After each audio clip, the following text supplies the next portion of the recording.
Era uma madrugada de terça-feira quando acordei com gritos abafados vindos do quarto da Luna, minha filha de 15 anos. Quando abri a porta silenciosamente para verificar se ela estava tendo pesadelo, vi uma cena que jamais esquecerei. Meu marido Osvaldo, ancião respeitado da congregação há 18 anos, estava abusando sexualmente da nossa filha. Meu mundo desabou naquele instante quando compreendi que o homem que eu amava e respeitava era um monstro disfarçado de servo de Deus. O que vou contar hoje sobre o que descobri no quarto das minhas filhas vai chocar profundamente e deixar todos vocês sem palavras. Deus seja louvado, queridos irmãos e irmãs em Cristo Jesus. Meu nome é Helena Soares, tenho 42 anos, sou do lar, mãe de 3 filhas preciosas, e sou da Congregação Cristã no Brasil em Recife, Pernambuco, durante 20 anos da minha vida. Venho hoje diante de vossas presenças com o coração completamente destroçado, mas cheio de coragem para expor a verdade terrível que descobri sobre o homem com quem vivi durante 19 anos de casamento. Antes de começar este testemunho que vai abalar completamente suas estruturas, peço que comentem aqui embaixo de qual cidade vocês são para que eu saiba quantas pessoas de todo o Brasil estão ouvindo este relato que destruiu minha família e abalou toda a congregação cristã no Brasil de Recife. Durante quase 2 décadas, vivi acreditando ter a família abençoada e o marido exemplar que toda mulher cristã sonha ter. Osvaldo Soares, meu ex-marido, era ancião respeitado da CCB há 18 anos consecutivos. Homem considerado por toda a nossa comunidade religiosa como exemplo vivo de integridade, santidade e dedicação à obra do Senhor. Aos 54 anos, ele havia construído uma reputação sólida como servo fiel que jamais havia dado motivo de escândalo ou questionamento sobre sua conduta moral. Nossas 3 filhas, Maitê de 22 anos, Aurora de 18 anos e Luna de 15 anos, cresceram respirando o ambiente da congregação, participando fielmente de todos os cultos, aprendendo os hinos sagrados e sendo criadas nos mais rigorosos princípios cristãos. Éramos conhecidos em toda a CCB de Recife como família do ancião Osvaldo, exemplo de lar cristão bem estruturado onde regnava harmonia, obediência e temor a Deus. Nossa casa sempre foi lugar de oração constante, onde o culto doméstico acontecia religiosamente todas as manhãs e noites, onde a leitura da palavra de Deus acompanhava nossas refeições e onde o inário da congregação cristã no Brasil permanecia sempre à mão para elevarmos louvores ao Todo-Poderoso. Osvaldo era pai presente que participava ativamente da educação das filhas, marido carinhoso que demonstrava respeito pela família e ancião dedicado que equilibrava suas responsabilidades domésticas com suas obrigações ministeriais. Durante todos esses anos, nossa família foi constantemente elogiada por outros membros da CCB como modelo de conduta cristã. Irmão Osvaldo, diziam frequentemente os irmãos da congregação, é exemplo de como um ancião deve ser, homem de Deus na casa de oração, mas também pai e marido exemplar em casa. Essa reputação havia sido construída ao longo de décadas de conduta aparentemente irrepreensível, dedicação constante à obra e principalmente pela maneira respeitosa com que sempre tratou nossa família publicamente. Osvaldo era conhecido em toda a CCB de Pernambuco como ancião zeloso que participava de reuniões administrativas importantes, orientava cooperadores menos experientes, visitava enfermos com dedicação exemplar e era frequentemente consultado por outros servos sobre questões doutrinárias complexas. Sua reputação ultrapassava os limites de nossa congregação local, sendo respeitado como homem de Deus íntegro que conhecia profundamente as Escrituras e aplicava seus ensinamentos com sabedoria. Com nossas filhas, Osvaldo sempre demonstrou o que eu acreditava ser cuidado paternal apropriado e amoroso. Participava das reuniões escolares, orientava sobre questões de conduta cristã, estabelecia regras rígidas sobre namoro e relacionamentos e principalmente ensinava sobre pureza, santidade e obediência aos princípios bíblicos. As meninas o respeitavam como pai dedicado e o admiravam como exemplo de homem cristão íntegro. Maitê, nossa filha mais velha, sempre foi menina obediente e dedicada aos trabalhos da CCB. Participava ativamente da obra da piedade, ajudava na limpeza da casa de oração e era vista por toda a Irmandade como jovem exemplar que seguiria os passos dos pais na vida cristã.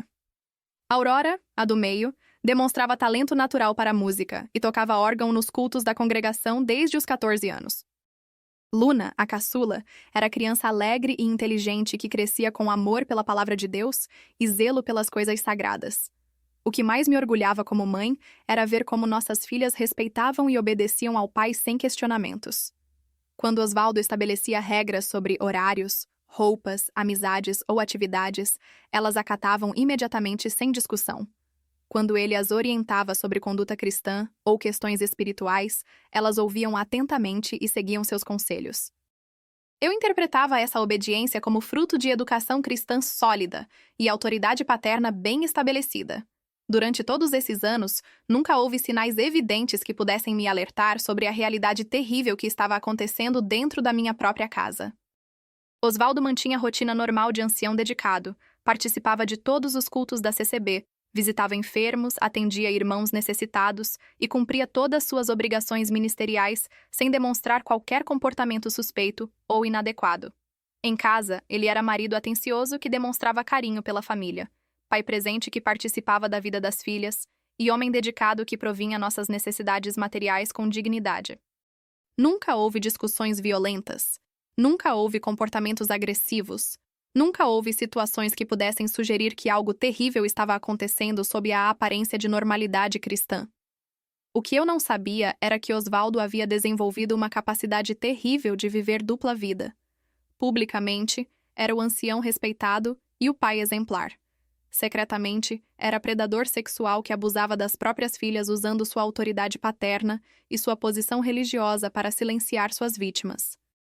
Durante 15 anos, ele manteve essa fachada com perfeição diabólica. Os primeiros sinais que deveriam ter me alertado, mas que na época interpretei incorretamente, foram mudanças sutis no comportamento das meninas conforme elas cresciam. Maitê, que sempre foi alegre e comunicativa, gradualmente se tornou mais reservada e distante. Aurora desenvolveu ansiedade e depressão que eu atribuí às pressões normais da adolescência. Luna começou a ter pesadelos frequentes e dificuldades para dormir sozinha. Papai pode orar comigo no meu quarto antes de dormir? Era pedido frequente de Luna que eu considerava demonstração de fé infantil amadurecendo. Preciso conversar com papai sobre algumas dúvidas espirituais. Era solicitação comum de Aurora que eu interpretava como busca genuína por orientação cristã. Papai está me ajudando com problemas pessoais. Era a explicação de Maitê, que eu recebia com gratidão por ter marido tão dedicado às filhas. O que realmente estava acontecendo era que Osvaldo havia estabelecido o sistema diabólico de abuso sexual sistemático, disfarçado de cuidado paternal e orientação espiritual.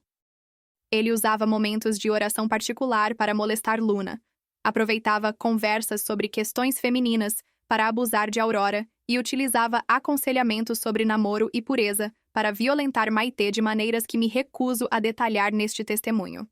A descoberta aconteceu na madrugada do dia 15 de setembro do ano passado. Acordei por volta das 2h30 com sede e fui à cozinha beber água. Ao passar pelo corredor, ouvi ruídos estranhos vindos do quarto de Luna. Inicialmente pensei que ela estivesse tendo pesadelo, mas quando me aproximei silenciosamente da porta, ouvi sussurros e movimentos que me alertaram que algo muito errado estava acontecendo. Quando abri cuidadosamente a porta do quarto, a cena que presenciei destruiu instantaneamente 20 anos de casamento e 19 anos de admiração pelo homem que eu considerava exemplo de integridade cristã. Osvaldo estava na cama com Luna, abusando sexualmente da nossa filha de 15 anos enquanto ela chorava silenciosamente e tentava se afastar dele. Osvaldo! O que você está fazendo? Gritei com uma voz que não reconheci como minha. Ele saltou da cama em pânico total, tentou se cobrir e começou a balbuciar explicações incoerentes sobre verificar se Luna estava bem e consolá-la de um pesadelo. Mas era impossível explicar sua nudez, a nudez dela, e principalmente o terror absoluto nos olhos da nossa filha. Luna se encolheu no canto da cama, puxou o lençol para se cobrir e olhou para mim com uma mistura de vergonha, medo e súplica silenciosa por socorro. Naquele momento, compreendi que minha filha havia sido vítima de algo terrível e que o monstro responsável era o homem com quem eu dividia a cama há 19 anos. Luna, minha filha, vem aqui comigo, disse eu estendendo os braços para ela. Você está segura agora, ninguém mais vai te machucar. Ela correu para meus braços chorando desesperadamente, tremendo de medo, e sussurrou as palavras que confirmaram meus piores temores. Mamãe, ele faz isso comigo há muito tempo. Ele disse que eu não podia contar para ninguém porque ninguém acreditaria em mim. Osvaldo tentou se aproximar de nós com expressão desesperada, estendendo as mãos como se fosse nos abraçar, e começou a dizer: Helena, minha querida, você não entende o que estava acontecendo. Deixe-me explicar. Mas eu o interrompi com uma firmeza que surpreendeu até mesmo a mim. Não se aproxime de nós. Não toque em nenhuma das suas filhas. E principalmente não tente me explicar o inexplicável. Naquela madrugada terrível, Luna começou a contar tudo o que havia sofrido durante anos de abuso sexual sistemático. Os momentos de oração no quarto dela eram oportunidades que Osvaldo criava para molestá-la. As conversas sobre pureza cristã eram pretextos para tocá-la inadequadamente. Os conselhos sobre comportamento feminino eram ocasiões para violentá-la de maneiras que uma criança jamais deveria experimentar. Mamãe, disse Luna entre lágrimas, ele começou quando eu tinha 8 anos. Primeiro eram só toques que ele dizia serem normais entre pai e filha. Depois foram coisas piores que ele dizia serem segredos especiais entre nós. E, ultimamente... Ela não conseguiu terminar a frase, mas eu compreendi que o abuso havia evoluído para a violência sexual completa. E suas irmãs? Perguntei com o coração apertado, temendo a resposta que Luna confirmou com um aceno de cabeça silencioso. Ele fez isso com Maitê e Aurora também? O sim sussurrado dela confirmou que todas as minhas 3 filhas haviam sido vítimas do monstro com quem eu vivia há quase 2 décadas. Naquela madrugada terrível, depois de abrigar Luna em meus braços e expulsar Osvaldo do quarto, comecei a descobrir a extensão real do horror que havia acontecido dentro da minha própria casa durante 15 anos. Com Luna ainda tremendo de medo, liguei imediatamente para minha irmã Cláudia, pedindo que viesse urgentemente para nossa casa porque havia descoberto algo gravíssimo sobre Osvaldo. Enquanto aguardávamos Cláudia chegar, sentei com Luna na sala e, com toda a delicadeza que uma mãe pode ter, comecei a fazer perguntas que precisavam ser respondidas para proteger minhas filhas. Minha filha, disse eu acariciando seu cabelo. Preciso saber tudo o que aconteceu para poder te proteger e proteger suas irmãs. Você pode me contar quando isso começou? A resposta de Luna me partiu o coração em 1000 pedaços. Mamãe, eu tinha 8 anos quando papai começou a me tocar de forma estranha durante as orações no meu quarto. Ele dizia que era normal, que pais carinhosos faziam isso com filhas especiais, e que eu não podia contar para ninguém porque as pessoas não entenderiam o amor especial que ele tinha por mim. E suas irmãs? Perguntei, embora já soubesse a resposta pelo que Luna havia confirmado antes. Ele fez a mesma coisa com Maitê e Aurora? Ela assentiu com a cabeça, chorando ainda mais intensamente. Sim, mamãe, ele fez com todas nós. Sempre dizia que éramos filhas especiais, que Deus havia nos dado para ele cuidar de um jeito diferente. Quando Cláudia chegou e compreendeu a situação, imediatamente sugeriu que acordássemos Maitê e Aurora para conversar com elas também. Helena, disse ela, se isso está acontecendo com Luna, você precisa saber sobre as outras meninas também. E, principalmente, precisa tirá-las imediatamente de perigo. Acordar Maitê e Aurora às 4h da manhã para confrontá-las sobre abuso sexual foi uma das coisas mais difíceis que já fiz como mãe. Quando elas desceram assustadas, perguntando o que estava acontecendo, olhei para seus rostos jovens e não conseguia acreditar que aquelas crianças inocentes haviam sofrido durante anos sem que eu percebesse. Meninas, disse eu tentando manter a voz firme, descobri que o pai de vocês fez coisas muito erradas com Luna. Preciso saber se ele fez essas mesmas coisas com vocês. O silêncio que se seguiu foi ensurdecedor. Maitê e Aurora se entreolharam com expressões de terror, vergonha e principalmente alívio de que finalmente alguém estava perguntando sobre o segredo terrível que carregavam há anos. Maitê foi a primeira a falar, com voz trêmula mas determinada. Mamãe, ele começou comigo quando eu tinha 7 anos. Dizia que eu era sua filha favorita, que tinha corpo bonito, e que nossos momentos especiais eram presente de Deus. Conforme fui crescendo, as coisas que ele fazia foram ficando piores. Aurora, nossa filha do meio, chorava silenciosamente enquanto confirmava. Comigo começou quando eu tinha 6 anos, durante as vezes que ele me ajudava a tomar banho. Ele dizia que estava me ensinando sobre meu corpo, sobre como eu deveria cuidar da minha pureza, mas ao mesmo tempo fazia coisas que me deixavam confusa e com medo. A descoberta mais devastadora foi saber que minhas 3 filhas sabiam sobre o abuso umas das outras, mas haviam sido manipuladas por Osvaldo para manter silêncio absoluto. Ele nos dizia que se contássemos para alguém, especialmente para você, mamãe, nossa família seria destruída. explicou Maitê. Disse que ninguém acreditaria em nós porque ele era ancião respeitado da CCB e que seríamos expulsas da congregação por inventar mentiras contra servo de Deus. E, principalmente, acrescentou Aurora, ele dizia que se alguém descobrisse, você ficaria tão triste que poderia até morrer de desgosto. Que era nosso dever proteger você e proteger a reputação da família, mantendo o segredo sobre nossos momentos especiais com ele. Durante as horas seguintes, conforme minhas filhas foram contando detalhes sobre 15 anos de abuso sexual sistemático, compreendi que estava lidando não apenas com pedofilia, mas com manipulação psicológica extremamente sofisticada. Osvaldo havia usado sua autoridade como pai, sua posição como ancião da CCB e principalmente conceitos religiosos distorcidos para convencer suas próprias filhas de que abuso sexual era normal, aceitável e principalmente secreto. Ele sempre orava conosco antes e depois, contou Luna. Dizia que estava pedindo a Deus para abençoar nossos momentos especiais, para nos proteger de pessoas que não entenderiam nosso amor familiar diferente, e principalmente para nos dar força para guardarmos segredo até que fôssemos adultas e pudéssemos compreender melhor. Maitê revelou que o abuso havia evoluído significativamente conforme ela crescia.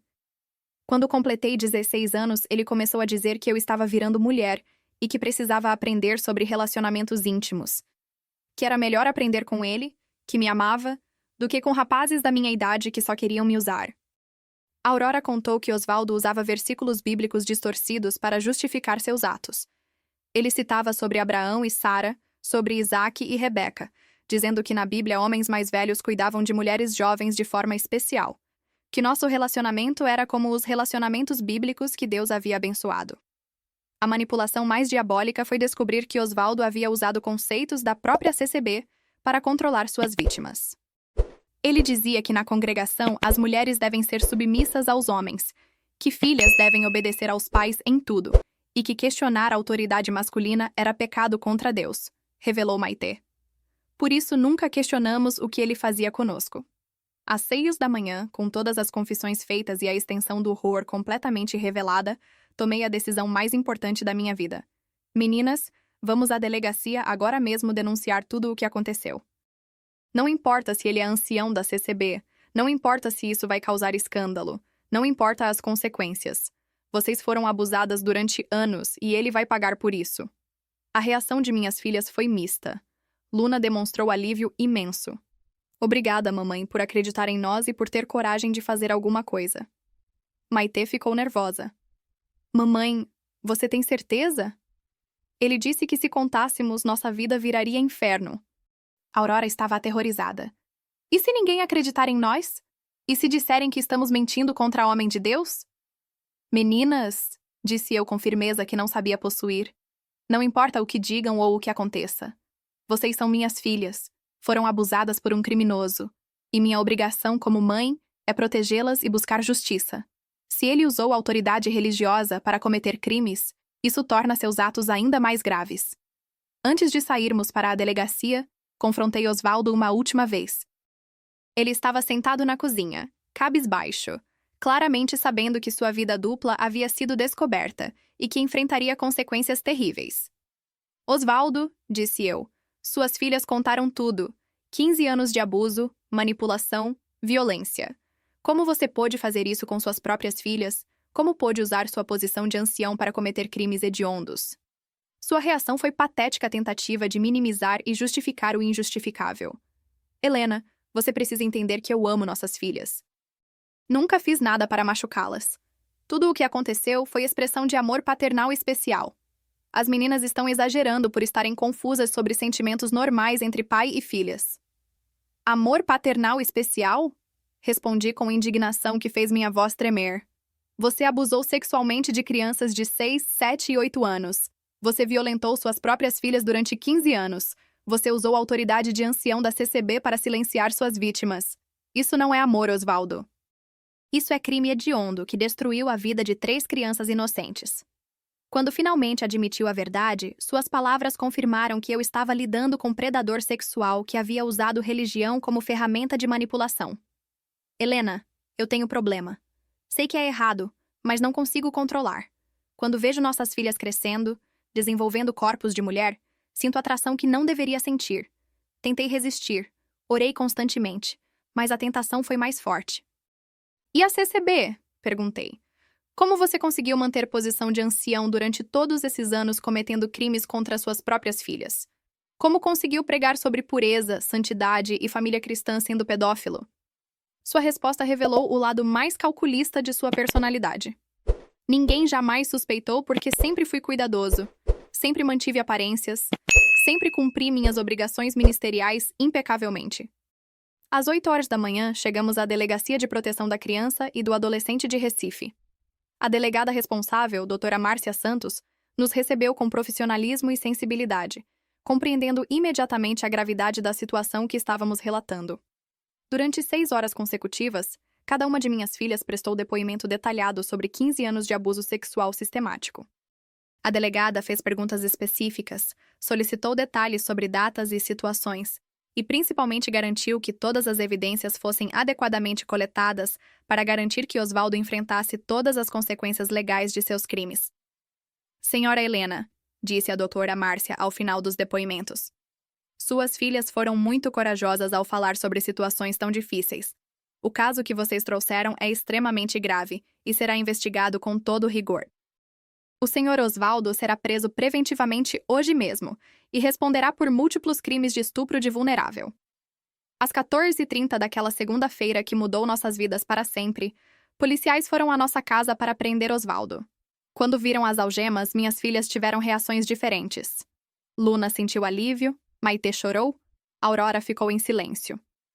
Todas elas, porém, compreenderam que finalmente estavam seguras do homem que havia destruído sua infância usando autoridade paterna e religiosa. A prisão de Osvaldo causou um terremoto na congregação cristã no Brasil de Recife que reverberou por toda a região Nordeste. Quando a notícia se espalhou de que o ancião Osvaldo foi preso acusado de abusar das próprias filhas, a reação da Irmandade foi mista. Alguns demonstraram choque genuíno e apoio à nossa família.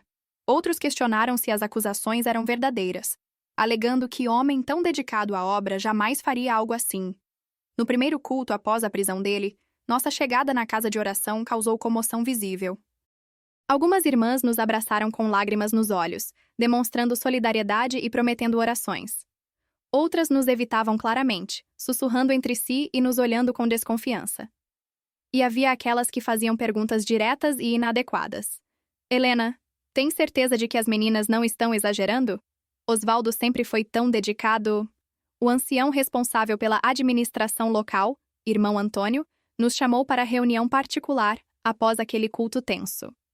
Irmã Helena, disse ele com gravidade, compreendemos a situação terrível que sua família está enfrentando.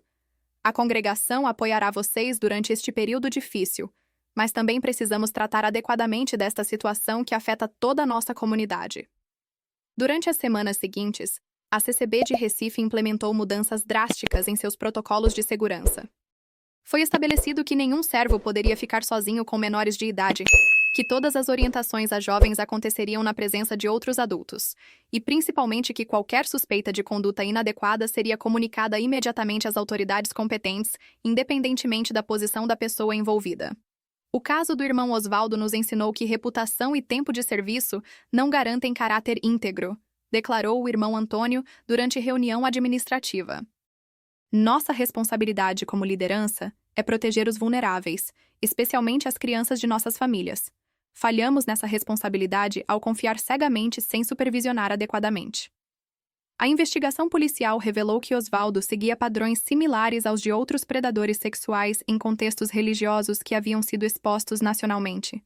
Segundo a delegada doutora Márcia Santos, ele usava a autoridade religiosa para silenciar vítimas, manipulava conceitos bíblicos para justificar abusos e, principalmente, aproveitava da confiança que famílias depositavam nele como líder espiritual. Este caso se enquadra num padrão que temos observado em diversas denominações religiosas, explicou a delegada durante coletiva de imprensa. Predadores escolhem posições de autoridade espiritual exatamente porque essas posições facilitam acesso a vítimas vulneráveis e dificultam denúncias. As famílias confiam tanto no líder religioso que não conseguem imaginar que ele seja capaz de crimes tão graves. O processo judicial de Osvaldo revelou detalhes ainda mais perturbadores sobre seus métodos de manipulação. Perícias psicológicas confirmaram que ele havia desenvolvido estratégias sofisticadas para grooming, processo gradual de preparação das vítimas para abuso sexual. Começava com toques aparentemente inocentes durante orações, evoluía para ensinamentos sobre pureza, que incluíam manipulação dos corpos das meninas, e finalmente chegava à violência sexual completa. O réu demonstra características típicas de pedófilos que usam autoridade institucional para cometer crimes, declarou o psicólogo forense Dr. Roberto Silva durante o julgamento. Ele desenvolveu narrativa religiosa elaborada que convencia suas vítimas de que abuso sexual era normal, desejado por Deus, e principalmente secreto para proteger a família. O julgamento aconteceu 7 meses após a prisão de Osvaldo, numa sessão que durou 2 dias intensos. Minhas 3 filhas prestaram depoimento como vítimas, relatando 15 anos de abuso sistemático para juiz, promotor, advogado de defesa e principalmente para a sala lotada de pessoas que queriam acompanhar o caso que havia chocado Recife. Maitê, nossa filha mais velha, demonstrou coragem extraordinária ao descrever detalhadamente como o pai havia usado autoridade paterna e religiosa para abusar dela desde os 7 anos. Ele sempre dizia que eu era especial, que Deus havia me dado para ele cuidar de forma diferente das outras crianças, testemunhou ela. Usava versículos da Bíblia para justificar o que fazia, e principalmente me convenceu de que contar para alguém destruiria nossa família. Aurora relatou como Osvaldo aproveitava momentos em que ela tocava órgão na CCB para estabelecer proximidade inadequada. Ele oferecia para me dar aulas de música em casa, e durante essas aulas me tocava de forma que sabia ser errada, mas que ele dizia ser normal entre pai e filha que se amavam verdadeiramente. Luna, nossa caçula, foi quem prestou o depoimento mais impactante. Com 15 anos, ela conseguiu articular claramente como havia sido manipulada por um adulto experiente que usou autoridade paterna e religiosa para silenciá-la durante anos. Ele me dizia que se eu contasse para a mamãe ou para alguém da congregação, todas as pessoas que amávamos ficariam muito tristes e nossa família seria expulsa da CCB. A defesa de Osvaldo tentou desacreditar os depoimentos das meninas, alegando que elas haviam sido influenciadas por mim para inventar acusações contra pai dedicado. Mas as evidências eram esmagadoras. Laudos psicológicos confirmavam traumas compatíveis com abuso sexual crônico. Perícias médicas encontraram evidências físicas de violência. E, principalmente, os depoimentos das 3 irmãs eram consistentes em detalhes que não poderiam ter sido inventados ou coordenados. As vítimas relatam padrões de comportamento, metodologia de grooming e, principalmente, traumas psicológicos que são impossíveis de falsificar, declarou o promotor Dr. Carlos Mendes. Além disso, o réu confessou informalmente durante a investigação policial que tinha problema com suas filhas, confirmando substancialmente as acusações. Durante seu próprio depoimento, Osvaldo tentou minimizar seus crimes, alegando que demonstrava amor paternal de forma talvez inadequada, mas nunca com intenção de prejudicar suas filhas. Quando confrontado com evidências específicas de violência sexual, ele chorou e disse que não conseguia controlar impulsos, mas que sempre amou suas filhas e jamais quis machucá-las. O réu não demonstra compreensão real da gravidade de seus atos, observou o juiz Dr. Fernando Costa. Continua tentando justificar crimes hediondos como amor paternal inadequado, o que revela personalidade manipuladora que representa perigo constante para menores de idade. A sentença foi exemplar. Osvaldo foi condenado a 45 anos de prisão por múltiplos crimes de estupro de vulnerável, mais 10 anos por corrupção de menores, totalizando 55 anos de reclusão em regime inicialmente fechado. A gravidade dos crimes, a condição de vulnerabilidade das vítimas e, principalmente, o abuso de autoridade paterna e religiosa tornam este um dos casos mais graves que já julgamos, declarou o juiz. A repercussão da condenação ultrapassou os limites de Recife. O caso foi noticiado em jornais nacionais como exemplo de como predadores sexuais usam a autoridade religiosa para cometer crimes, e principalmente como exemplo de importância de acreditar em crianças que denunciam abusos, mesmo quando os acusados são figuras respeitadas na comunidade. Outras congregações da CCB em Pernambuco e estados vizinhos implementaram protocolos similares aos adotados em Recife, criando um ambiente mais seguro para crianças e adolescentes que participam de atividades religiosas. O caso Osvaldo foi divisor de águas que nos obrigou a repensar como protegemos nossas crianças, declarou um ancião de Salvador que preferiu não ser identificado. Durante os meses do processo judicial, nossa família enfrentou pressões imensuráveis. Alguns membros da CCB nos apoiaram incondicionalmente, mas outros nos culpavam por destruir a reputação de homem de Deus e causar escândalo na obra. Houve momentos em que considerei desistir, especialmente quando o advogado de Osvaldo tentou intimidar minhas filhas durante interrogatórios. Mãe, disse Maitê durante um dos momentos mais difíceis. Se desistirmos agora, outras crianças podem ser abusadas por outros homens como papai. Nossa coragem pode proteger outras famílias. Essa maturidade de uma jovem de 22 anos que havia sofrido tanto me deu força para continuar lutando por justiça. A decisão mais difícil foi sobre visitas na prisão. Osvaldo mandava cartas constantemente, pedindo para ver as filhas, alegando que estava curado e que queria pedir perdão pessoalmente. Minhas filhas, após conversarem com psicólogas especializadas, decidiram unanimemente que não queriam mais contato com ele. Ele teve 15 anos para parar e pedir perdão, disse Aurora. Agora é tarde demais. A congregação cristã no Brasil de Recife também enfrentou o processo de cura coletiva. Muitas famílias questionavam como um predador havia conseguido exercer autoridade religiosa durante anos sem ser descoberto. Todos nós falhamos ao não questionar, ao confiar cegamente, ao não criar ambiente onde crianças se sentissem seguras para denunciar, confessou uma irmã durante reunião de oração.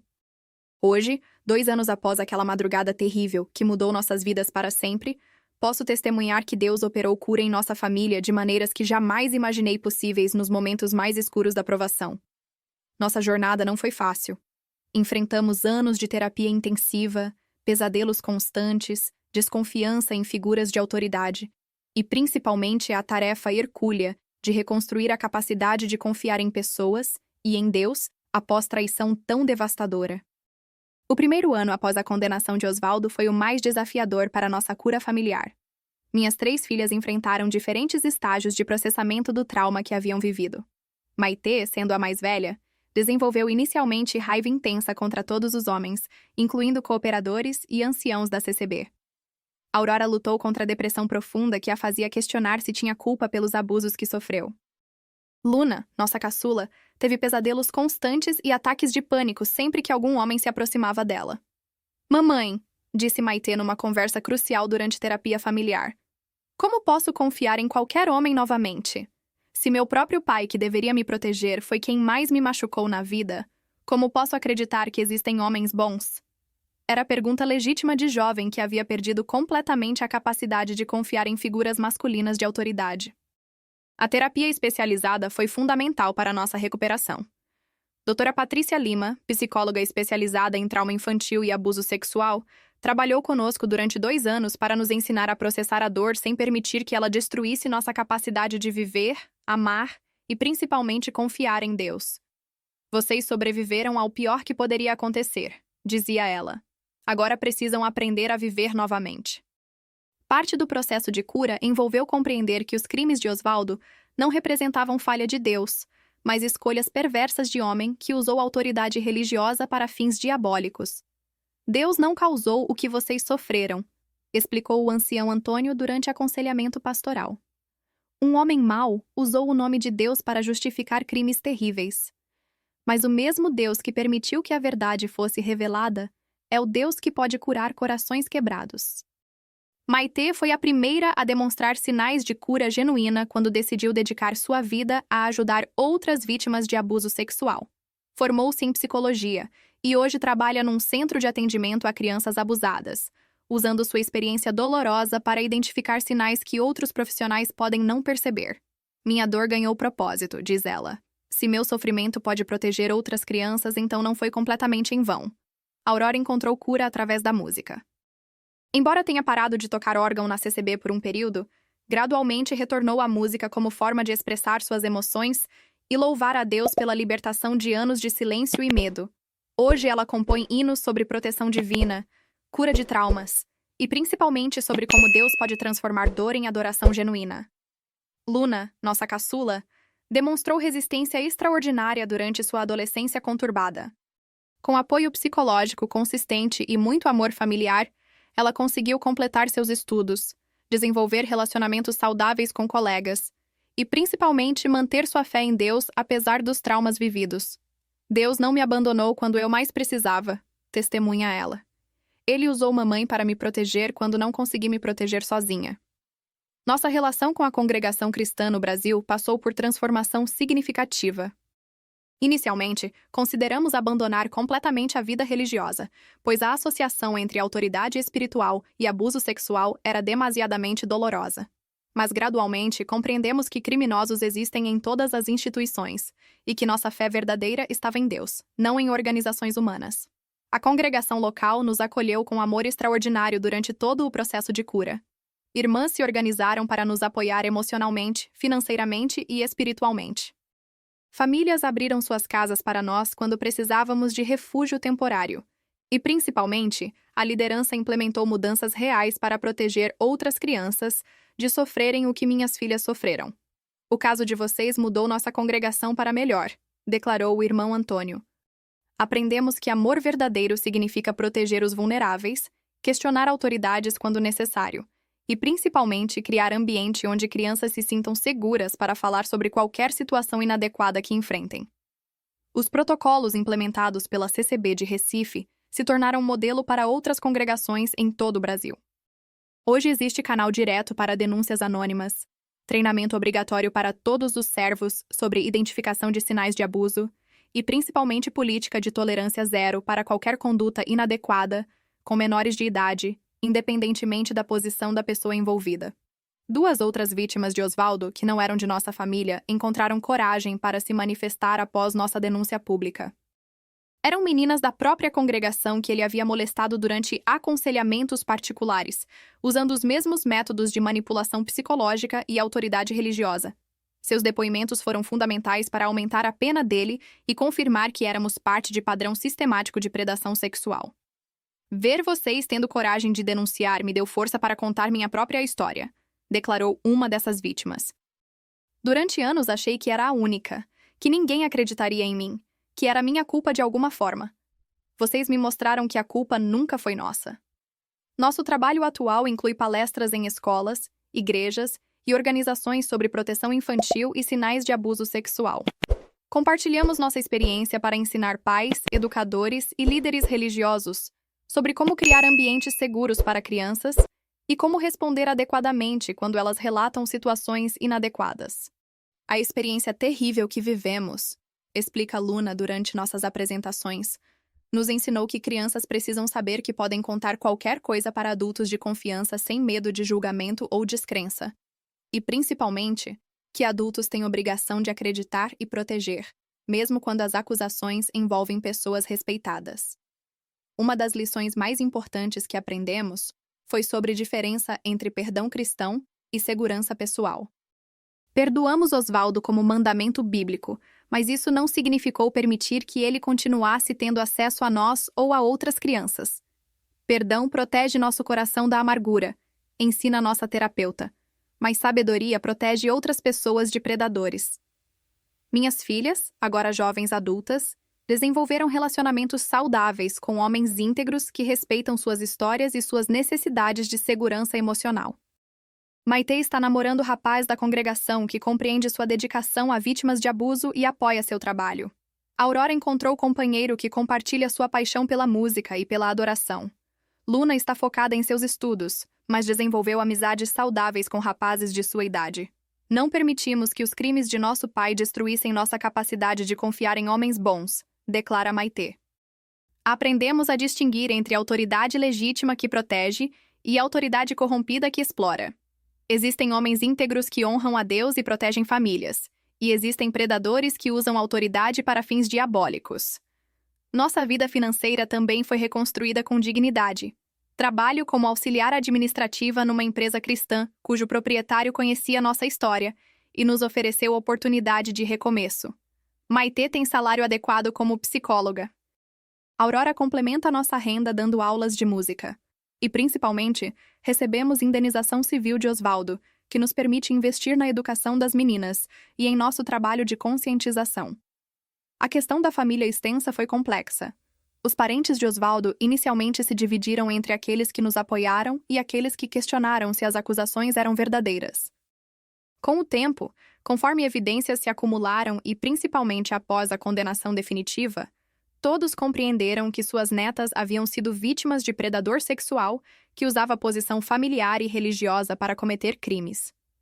Perdemos um filho para o sistema prisional, declarou Dona Teresa, mãe de Osvaldo, mas ganhamos consciência sobre a importância de proteger crianças acima de proteger reputações. Se tivéssemos questionado mais, supervisionado melhor, talvez nossas netas não tivessem sofrido tanto. Osvaldo continua cumprindo pena de 55 anos numa penitenciária de segurança máxima em Pernambuco. Durante os primeiros meses, tentou se comunicar conosco através de cartas patéticas, tentando minimizar seus crimes e pedir uma chance de explicar suas ações. Suas cartas revelavam que ele ainda não compreendia a gravidade de seus atos e continuava tentando manipular emocionalmente suas vítimas. Decidimos como família não responder a nenhuma comunicação dele e solicitamos às autoridades que bloqueassem qualquer tentativa de contato. Ele teve 18 anos para parar voluntariamente, disse Aurora. Agora deve enfrentar as consequências de suas escolhas, sem ter acesso às pessoas que machucou. O impacto de nosso caso reverberou por toda a CCB nacional. Outras congregações relataram casos similares que foram encorajados a denunciar após nossa experiência pública. Mudanças de protocolos foram implementadas nacionalmente para criar ambientes mais seguros para crianças e adolescentes que participam de atividades religiosas. O caso Osvaldo se tornou divisor de águas que obrigou todas as congregações a repensar como protegemos nossas crianças, declarou o ancião de São Paulo. Aprendemos que silêncio protege predadores, não vítimas. Nossa obrigação é criar ambiente onde crianças se sintam seguras para denunciar qualquer situação inadequada. Hoje, nossa família reconstruída serve ao Senhor numa nova congregação, onde somos conhecidos não pelos crimes de Osvaldo, mas pelo trabalho que desenvolvemos protegendo outras crianças. Encontramos comunidade de fé que nos acolheu com amor, que apoia nosso ministério de conscientização e que principalmente demonstra que a autoridade religiosa pode ser exercida com integridade, transparência e proteção aos vulneráveis. Se hoje há alguma criança sendo abusada, algum pai ou mãe suspeitando de situações inadequadas ou alguma vítima adulta carregando traumas de abuso infantil, queremos que saibam: Deus está do lado dos inocentes, não dos predadores. Sua obrigação é proteger crianças, denunciar crimes e buscar justiça. Não se calem por medo, vergonha ou pressão social. Falem, denunciem, protejam. E principalmente saibam que Deus pode curar corações quebrados e transformar dor em propósito. A pais e mães, questionem, supervisionem, acreditem em suas crianças. A líderes religiosos, implementem protocolos de proteção, sejam transparentes, priorizem segurança acima de reputações. A congregações, criem ambientes seguros onde crianças se sintam protegidas para falar sobre qualquer situação inadequada. A Deus que protege os inocentes, julga os opressores e transforma tragédias em testemunhos de sua fidelidade. Seja toda glória, toda honra, todo louvor, agora e para sempre.